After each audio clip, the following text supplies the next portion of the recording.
It's the meteor virus spreading all around. Are you hearing anything? We're a pack of morons stuck here on the ground. I'm hearing it all. Yeah. That was just me resetting it. And now I'm bumping the volume. I hear you coming through clear. Okay. So I don't know what the problem is. Well, it may be stripping it out for you because you're running an open monitor. Maybe. I don't know. That's the only explanation. Because you're a savage like that. It should be coming back. Well, welcome back to the Media Virus Podcast. This is B Block. What? We're good. I'm going to run it. All right, well, let me know what the... I'm trying. I'm really trying. Every time I push the button, somebody talks again. Pete, tell Matty to shut the fuck up, please. Matty, shut. It's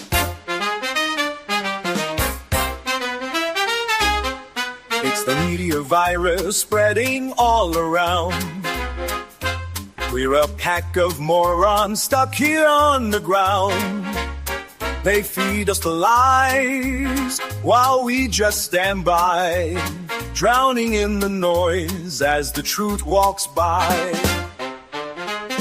It's the media violence taking control.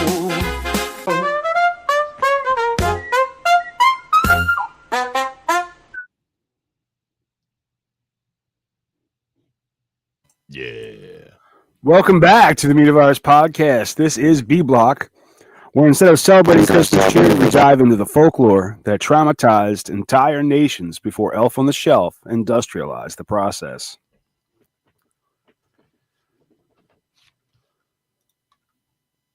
Yeah, this stuff your parents told their kids back when therapy wasn't covered and fear was free. Because many of the traditions that we practice today are relics of pagan roots. Much like Halloween, there were customs and traditions that were already deeply rooted in one culture, and Christianity just co-opted these holidays for their own purpose and injected the seed of Christianity into it and cemented itself as the reigning belief system because none of the traditions changed, and that's why Samhain is now Halloween, which is a secularized, bastardized, is the bastardization of All Hallows Eve, and Yule is now Christmas or Xmas. Right. So let's go. I think the one everybody knows, the holiday, the Christmas monster is Krampus. Krampus. Right?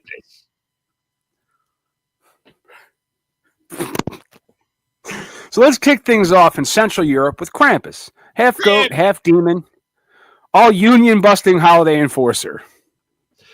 He's like Santa's aggressive middle manager. Santa's giving out gifts, and Krampus is behind him like, hey, Timmy, you missed one more homework assignment. I'm dragging your ass to hell. Krampus shows up with birch sticks, a basket, and a strong, your father and I are disappointed energy. And the basket? That's for naughty kids, because nothing says Merry I can't hear you guys. Like being kidnapped by a hoofed demon thrown into a woven IKEA fire hazard. I believe Pete's complaining that he's lost all audio. That's weird. I just wanted you to say something. We can still hear him. Yeah, I was... Pete? Yeah, he's lost us. But it seems like it's his problem.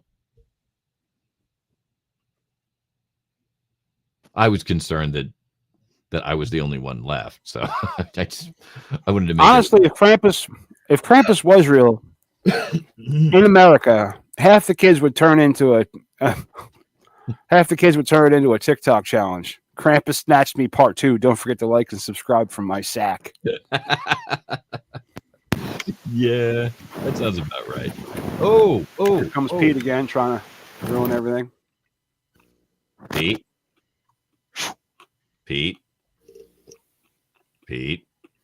You there?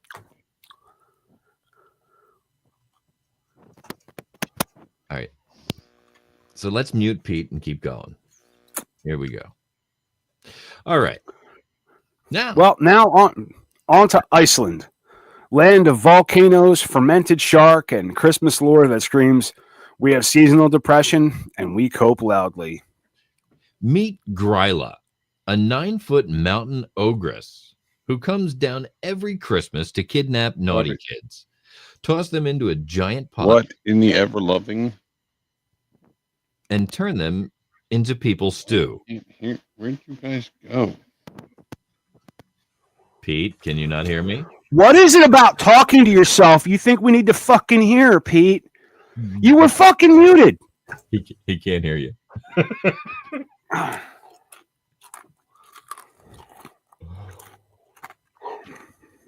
All right. You know what? Let's deal with Pete's fucking problem. How can we help? Oh, we can't. Fuck.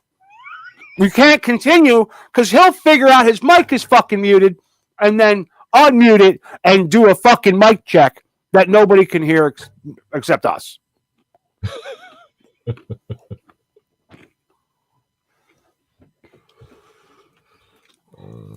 Pete.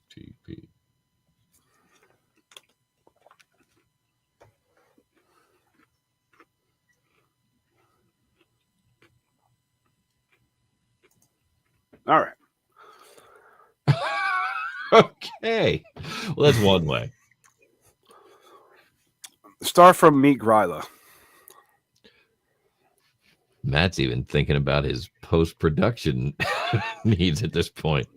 Meet Grýla, a 9-foot mountain ogress who comes down every Christmas to kidnap naughty kids, toss them in a giant pot, and turn them into people's stew. It's the original Eat Your Vegetables or You'll Become One. And she's got 13 Yule Lads, basically goblin frat boys. Each one has a very specific prank. A door slammer, a pot licker, a yogurt thief. These sound like rejected minor league baseball mascots. And then the best part, she's got a pet, the Yule Cat. A giant demon cat that eats anyone who didn't get new clothes for Christmas. Imagine being in Iceland like, Mom, why does the cat eat Timmy? Well, sweetie, Timmy didn't get a fresh sweater. Why? He didn't card the wool fast enough. What does that even mean? This is what happened when your entire. This is what that's what happens when your entire economy is sweaters. I guess, but wow. Onward to the alpine regions of Frau Perchta, the spirit of I asked you to do one thing. She shows up during the 12 days of Christmas to check chores, and if you didn't finish them, she slits you open, takes out your guts, and stuffs you with straw and rocks. So basically, she's a Christmas Build-A-Bear workshop if the bear was you and stuffing was landscaping material. Yeah, sure. This is the only holiday figure who could walk into a Hallmark movie and immediately turn it into a Saw sequel. We didn't need an elf on the shelf. We needed Perchta on patrol. Kids would clean their rooms so hard they'd be exfoliating their baseboards. Now to France. Pardon me. Now to France for Père Fouettard. Literally father whipper, which sounds like a name of a priest they transferred to another parish quietly. He tags along with St. Nicholas, handing out coal and occasionally whipping naughty kids. But wait, the origin story is pure nightmares. He used to be a butcher, but he murdered 3 boys. St. Nicholas finds him, resurrects the boys, and says, "Okay, you're my assistant now forever." I just read Mike's line. That's okay. That's divine HR right there. Due to your high performance during the triple homicide, we're moving you to child discipline. Merry Christmas. Honestly, we talk about Santa having elves, but this man straight up has a convicted murderer on staff. Amazon would Just a never. second, because I just lost half a channel. We are having so many issues today. I believe Mercury. While you're doing that, let me see if Pete's gotten any better. Pete, can you hear us now? Yeah, I can hear you now. All right, good. I unplugged my headphones by accident. I'm sitting here going, what the fuck? Oh, yeah. Like the first thing I should have checked.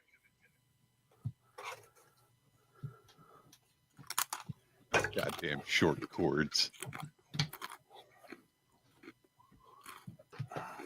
Murder.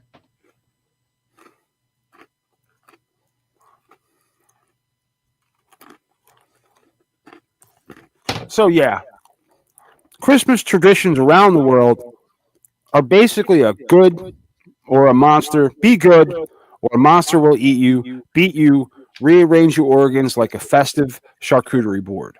Ooh. I'm gonna have to re-rack the studio here soon. All right, we're gonna kick Pete out of this because I'm getting that slap back again from him. Okay, apologies. I just fixed my problem. Yeah. But, I'm gonna have to re-rack this whole studio at some point. So yeah, Christmas traditions around the world are basically be a good monster. Fuck. So yeah, Christmas traditions around the world are basically be good or a monster will eat you, beat you, or rearrange your organs like a festive charcuterie board. Now, let's stop and think for a second why.